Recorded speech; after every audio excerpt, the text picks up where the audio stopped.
Well, hey, I'm Rebecca Folks, happy homemaker, mom to 4 busy kids, and online entrepreneur.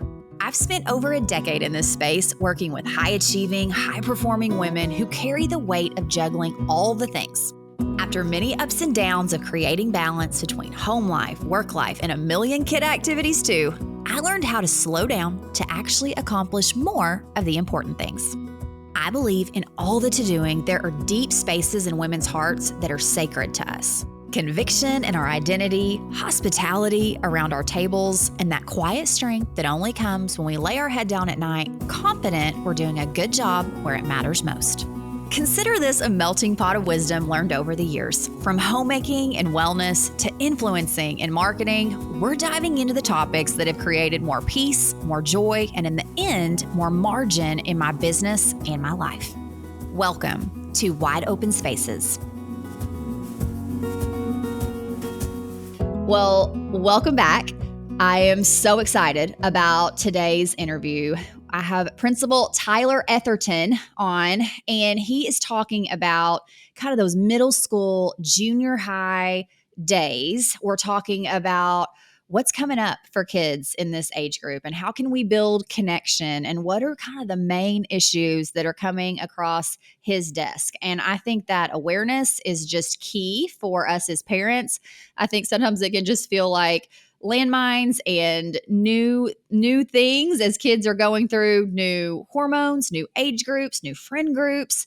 And I'm really grateful to have had his voice in this conversation. It is full of helpful information. I hope you will listen in. So, well, welcome. I am so excited to be having this conversation today with someone that I really admire, that has really invested in my family and my kids. And I know he is just a wealth of wisdom. And so I'm so excited to have you on today, Tyler. Thanks for joining us. Thank you. I'm excited to be here. Okay, so for people that don't know you, and what kind of age group are you working with, and what is your kind of day-to-day involvement with those ages? Yeah, so I serve as the head of middle school and junior high, and so that is grades 5 through 8. So anywhere really from 10-year-olds to prepubescent 14-year-olds, you know, the good, the bad, the ugly, the smelly, the smell goods. It's everything in between. Yeah. Everything in between. Okay.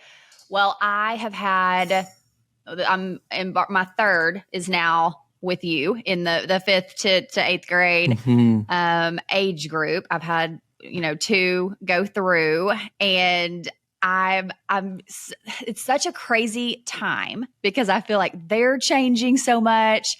Our relationship is changing. And one of the things that I told myself, Rebecca, we're not turning this into your personal counseling session, but I'm feeling like the questions that I would have, other parents would be having too. And it feels like we're just kind of holding on to this last little season of, I don't know if adolescence is the word, but kind of childhood in that age group. And it feels like I'm still trying to connect so much. We have a rule in my house: when I send you a text or ask you a question, you cannot respond with good, fine, or okay. Because if my boys can give me a 1-word answer, they're going to. And so as far as like connecting, do you have any kind of just wisdom on ways where, I know that's a way that you're just kind of speaking into kids' lives and helping them to open up and to build trust and connect when everything kind of feels off kilter. Do you have any thoughts on that? Yeah, I do. So we spend a lot of time trying to train and equip our students on how to have conversations. So for them, like, we require eye contact. We require to answer the question with a question, just to be present and engaged. Yes. And it is beyond uncomfortable when that is your expectation with 250 junior high students, but it is so good for them to step into it each and every day. But ultimately, it is shoulder to shoulder work, and it's not face to face work. And so I think what a lot of So people tell me what that want to means. do. Yeah, they want to step into uncomfortably the lives of junior high students and just dig away at who they are and demand their presence and their authenticity. But if they smell any sort of phoniness or ulterior motives, they will totally dismiss it. And so it's really trying to find things to do together, even if it's as simple as a walk or completing a task, that you can do shoulder to shoulder work, and then natural conversations will happen over time. And so they just can't smell anything that'll throw off what is authentic to them. That totally makes sense. You were saying something the other day about how, and I was like, ouch. Yep, I'm sure I've done that. Where you're like, and don't try to make it a big experience. You're like, just, yes. I kind of remember you were talking about that, we start saying, oh my gosh, this is going to be a spiritual conversation, or this is about they're opening up here, and then thinking, oh, this is where I am just really going to be able to impart all this wisdom on them. And you're saying not the time, or usually not the time. It's usually not the time. What's so typical of this age group is it has to be on their time. Everything does. And so you can plan these beautiful trips to 30A. You can plan these wonderful backyard experiences, whatever it is that you've cultivated in their mind. And in those moments, they will always poo-poo it, because that's just what they do. And it's the things that are in just the day-to-day grind. Yes, they do it to us all the time. And I leave 90% of my conversations with this age group feeling like, okay, well, I made that weird, and I feel uncomfortable. They don't. But in reality, it has to be on their time, usually when they're at rock bottom in something, and then they now require an adult. And those are the days that, like, man, I'm going to leverage this. And 90% of the time, I'm just going to listen. And that's all they need. Just listen. Okay. Mm-hmm. I'm going to try to sear that into my brain, because that's not what I want to do. That's not what I want to do.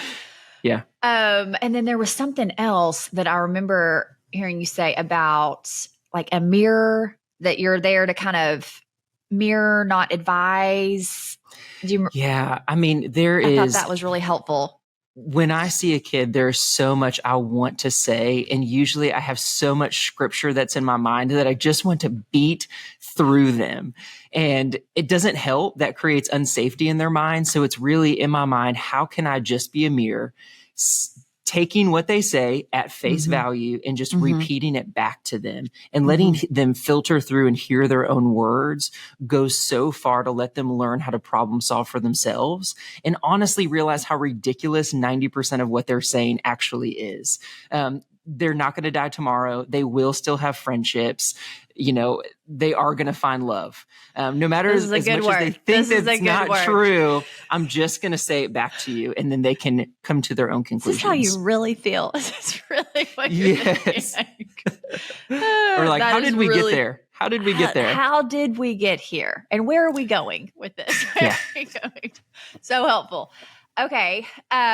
So and one thing that I'm just kind of wondering is what does it feel like, whether it's through the halls, things you're hearing, or just things that you're just, noticing about this age group, what does it feel like, the main things that they are experiencing or kind of struggling with, or just kind of things that keep coming up? Sometimes it's helpful for me to just have some, like, awareness around just whether it's to be able to ask better questions or things. Do you see kind of any trends of things that just kind of keep bubbling up to the surface?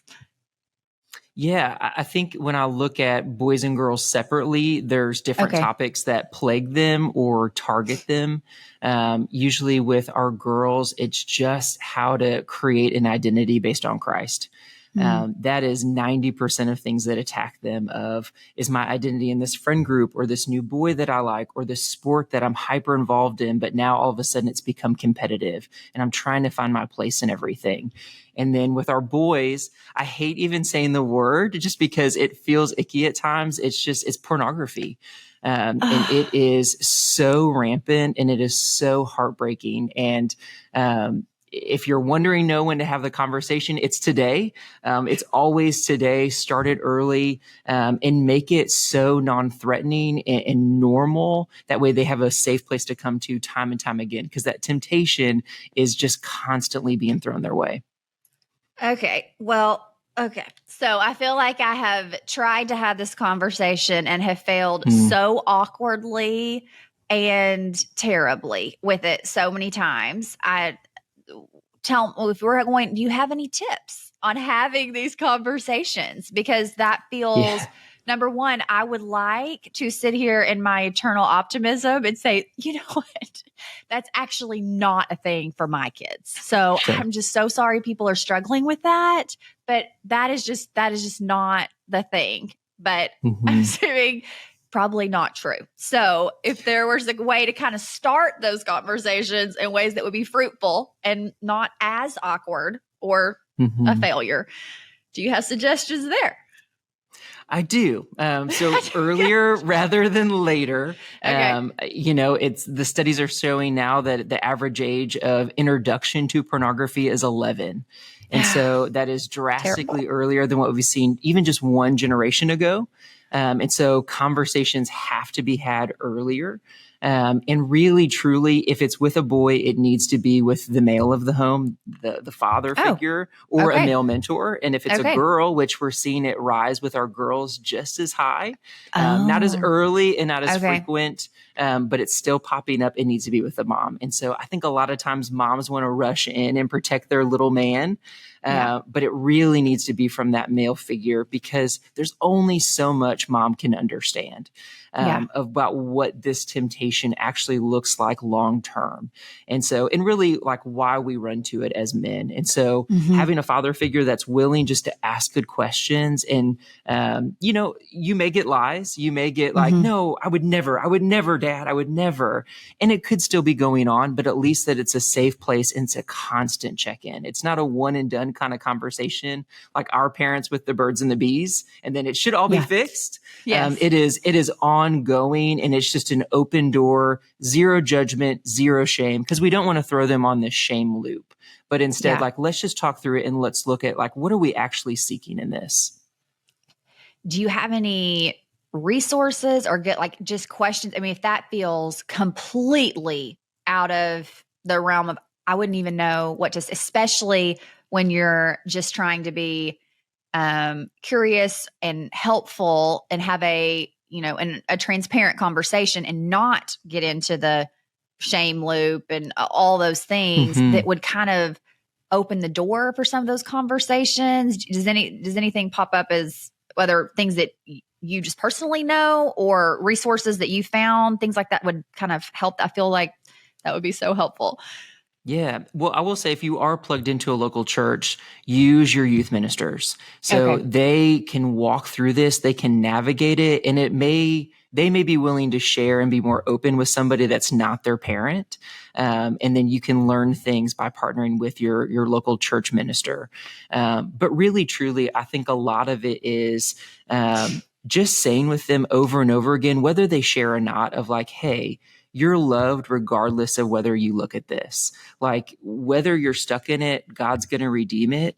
The truth is that like, I'm going to constantly run after you and pursue you. So I think just as much as that you can speak truth and kindness and compassion over it, it's going to prime the pumps for those moments when they're going to actually want to talk. Okay. That's a really good word. And it reminds me of just even the having the earlier the conversation, the better. There's that resource for, really young children about like if you come at bad pictures or I'm trying to remember the name of it, but something like good kids, bad pictures, or like basically just, it's, I think in a little children's book. And it's like, if you come, and I'll link it in the show notes if you want to look at it, but it's basically just kind of guiding children through this conversation. But one thing that they talk about in there, maybe it's kind of the part for adults, is saying whoever's the first one to introduce your child to this topic, whether it's sex as a whole or pornography, they're the expert. And so the earlier that if you are able to be kind of the first one to talk to them about some of these things, then you become the expert where they're going to hold everything up against what you told them. And I think that's so wise in thinking, when you are thinking, I don't want to even step into this ground with my kiddos, and they're still in such an innocent, place, that there are resources for even just smaller children, so that you're the one that kind of gets to tell them this is out there. Because I've seen research that shows the age of 9 or the age of 11, and it's basically saying it's not if, it's when your kids are going to come across things like this. And so to be the one that kind of says this is out there and watch out for these landmines. I think that's really a good word. When you're talking about pornography, are you meaning images that they're finding online or on social media? Are you meaning things that they're sending like student to student, or like kids that they know in this age group? What's kind of the bigger risk or issue?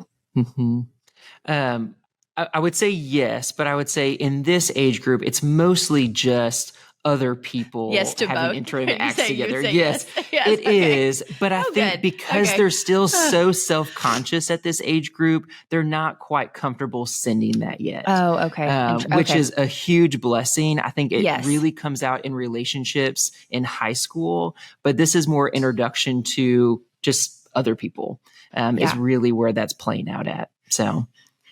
Okay. Well, that is heartbreaking, but it's helpful. The worst. And it is absolutely the worst. It is absolutely the worst. So when you're talking about girls, you're saying they're kind of struggling more with identity. And then that's probably feeding into relationship issues, like within friendship, even girl just things. And then the boys pornography. Exactly. Yeah. Okay. Well, it'll be fine. It'll be fine. We'll all survive it. It's okay. Okay. So when you're just as an administrator and someone that is working with kids, even, sometimes in a disciplinarian role, or just in a mentor and a guidance kind of role model for them, what are kind of the main issues that are kind of coming up where it's needing more stewarding and more leading or disciplinary? Like, what are kind of the things that you're seeing in that way? Yeah.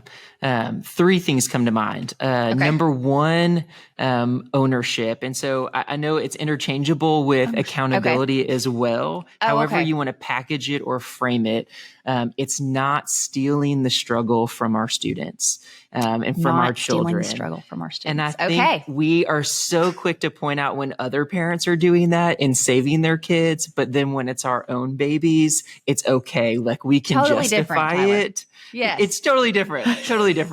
And so just allowing them to really struggle through it all and it be okay, whether that is with a friend group and this girl in the group is terrible and you know it, you don't need to be the one to solve it. Or if they don't make a certain team, don't call that coach. Like, let it happen. Like, how can we repackage this and learn it? And typically if your kid comes home and they're like, oh, this teacher hates me, we usually get that a lot. You know what? That's also okay. It's not true, but it's also okay because not everybody's going to like you. But how do you work through that? Knowing that you have conflict with somebody, how can you still be productive together? So allowing it to happen, being a mentor and not being a rescuer, I think is the greatest piece of advice that I can have. The other 2 are also icky. But every part of this job is super icky. And so that's why I love it so much. Just put on your deodorant and let's step into it. So I think the first one is racial tension and having racial conversation with our kids. And just like pornography and identity things, racial conversations early. What are words that you can say versus not to say? What's a joke? What's not a joke? What are areas that we can never step into because it steals the unity and bond that Christ has for us? Heaven's going to be full of all sorts of people with all sorts of different colors, and we need to embrace that and champion one another. And so having those conversations early, and in that racial thing, while we teach empathy to our students, it's also empathy both ways. So whenever we mess up and we say things we shouldn't have, God created this age for that. So let's not villainize kids whenever they say something that they shouldn't have. We don't need to crucify them for learning, but instead, let's have conversations that are all about reconciliation. So you said this, you hurt somebody deeply. Let's fix it. Let's learn from this and move on. As I've told you before, racial conversations, everybody leaves destroyed. Even if there was a great conversation, even if there was a great apology, you have one family that feels isolated and alone. And then you also have another family that feels isolated and alone. It's just brokenness to the ninth degree.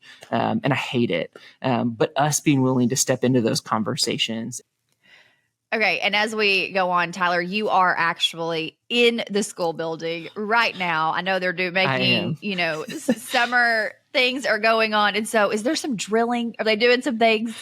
They are. There's always construction. We always got to get ready for the new year. So yes. Well, yay. Okay. Y'all hear everything's okay. There's just some light drilling going on in the background. Okay. I guess when I, just different experiences and there's kids and kids saying things that they either didn't mean to or didn't know or perhaps did know. I don't know. I've got 4 kids, so we've messed up in every way that you can mess up. Are we making it bigger? And sometimes, are we making the problem even? Not that it doesn't need plenty of digging into it and what's going on and how can we be responsible here, but sometimes, and maybe that's what parents could do to any issue. We could always make things perhaps bigger. But any just kind of wisdom for ways that we can help it to be a learning experience and something that still does create community and brings people together versus using it as something that has just is unforgivable. Mm-hmm. Yeah, no, I think that's a really great question.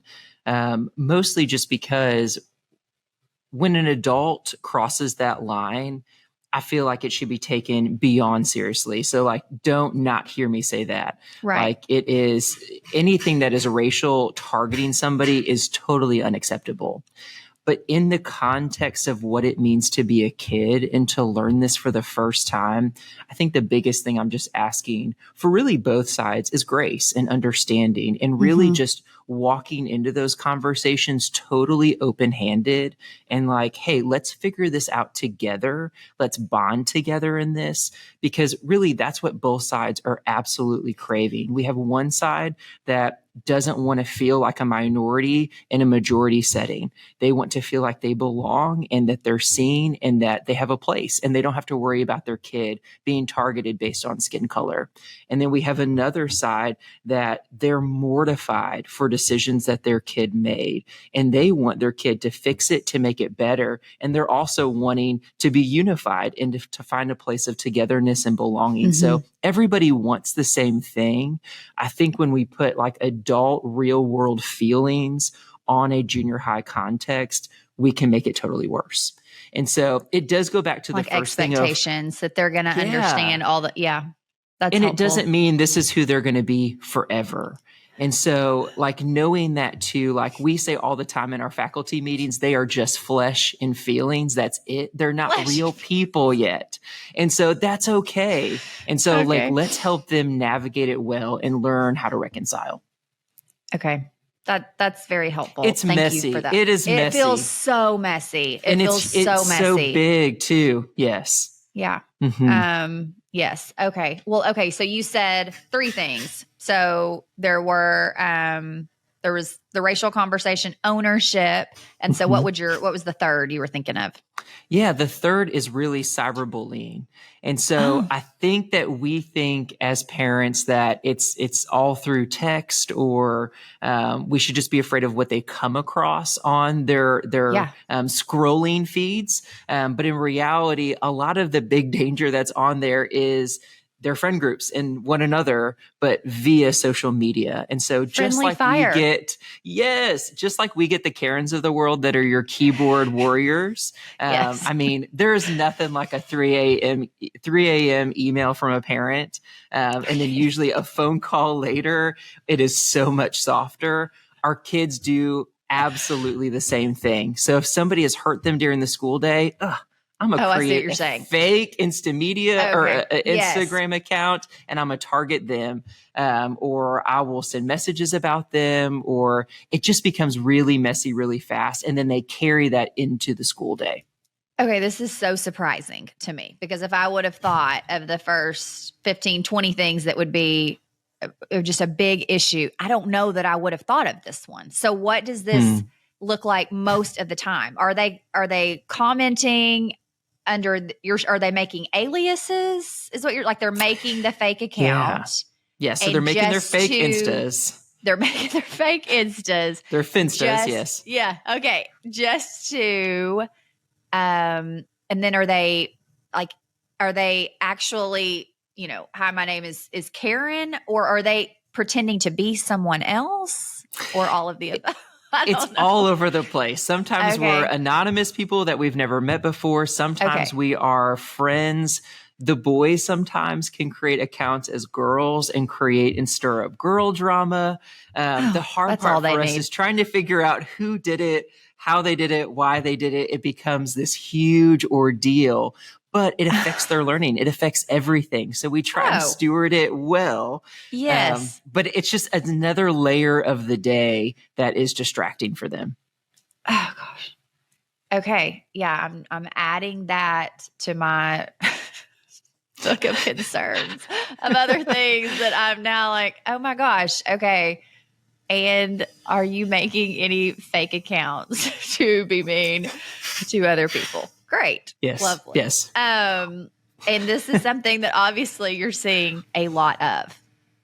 Yeah, every year it seems to get worse and worse. And it's really just a top three, because all three of these are just really hard challenges to solve. Sure. Because to find the culprit or the reason for it is just this huge ordeal. But I think as there's more of a push for like instilling great social emotional health within our students, we have to step into it as a school. It just, again, is another thing that's messy. Yes. And I totally see what you're saying, because I'm sure, if I've had any kind of relational conflict, I can compartmentalize in some areas, but I'm also 37. But if I'm thinking, all these people are, you're already thinking that, then you're walking in and there's been a fake account about you, or and there's nothing you feel like you can do about, I'm sure it does affect your learning or even wanting to go to school that day or anything like that. So, okay. Yep. Okay. Well, Tyler, do you have any favorite resources? I know you're a big reader and learner, just for this age group, or things that you're like, I wish parents, if they would get a hold of this resource or this book, or do you have any of those? Just we're looking for all the help, Tyler. What do you got? Yes. And I will choose books that are also positive. So there's a positive spin on it. So that way you're just not up till 3 a.m. reading about it. Thank you. My favorite one is called Gen Z Unfiltered, and it is by Tim Elmore. And so he just goes through all the statistics and social trends that your students know about, but you probably don't as a parent. And so he breaks down why they use it, the purpose of it. It's wonderful. And then he talks about what do you do about it? Like, how do you steward this well as a parent now knowing this information? So good. And he talks a lot about that we live in a Yelp world. And so our kids have learned that. So they believe that they're entitled to an opinion about everybody and everything. And so that plays out for all of their social media accounts as well. Of like, I need to comment on this. I need to give my 2 cents. But they don't know how to do that well. Right. Yes. Yes. Yeah. Another book is The That's Coddling not when they of... use the good, fine, or okay. That's when all of a sudden Correct. they have plenty of They have words. lots of opinions to say at the worst time. The worst time. The next one is The Coddling of the American Mind. And so it's such a great resource on letting your kids struggle and letting them be uncomfortable, and being okay with it as a parent. So delighting in failure, which is so hard. Failure. Okay. I know it's so hard because I don't even like doing that. Yeah. And then the other one that I highly recommend is called Secular Creed. So it goes through all of these like buzz phrases in our cultures today. And so this is really for parents trying to instill a biblical worldview in their students, or in their kiddos, and really how to address these big topics. But the reason why I picked it is because there's a whole chapter on teaching your kids how to navigate racial conversations and racial problems, and how to do it in a really loving and beautiful way. So I highly recommend it. Okay. Well, that's super helpful. This has all been, I mean, I think I told you a couple of days ago when we were kind of talking and maybe things we might get into. I was kind of thinking, I don't know what I was thinking, but instead I've just been like, mind blown. Oh gosh. Oh, and there's that, because there's just, and what's so interesting too, is the more kids you have, they're all totally different. They all end up having different communication styles, different identity issues, different friend struggles, all the things. So you're like a different parent I mean, you're not, but it's a lot. It's a lot. So I'm really grateful for this. If you had any kind of last thoughts or last words or anything we didn't get to, do you have any just kind of final thoughts? I do. I have two quick ones. I think number one is use language with your kid that is super encouraging about this age. I think a lot of times based on our language, we kind of set them up to view this time in life as it's bad, as it's hard, or we kind of project our own middle school hurts or anxieties on them. So use really positive language with them of like, hey, like, this is such a great time, or like, I'm so glad that you're struggling right now. Like, let's work through this. There's beauty in it. So kind of reframing that language. And then my second one is when they get in the car at the end of the day, don't ask them how their day was, because you are always going to be disappointed because they don't want to talk anymore. They've been on all day with the people that are the biggest deal in their lives, and that is now their friends. And so they are exhausted. What should we ask them, Tyler? What should we ask them? If they are quiet around you and comfortable, that's a great thing. It means you're a safe place, and they're exhausted. I think the greatest thing that you can say, and it's one of my favorite things to use with students, is, hey, I thought about you today when. And so whether they respond to that or not, it says, hey, I thought about you all day today. I care about you. And if they want to engage with you, they will take that and run with it.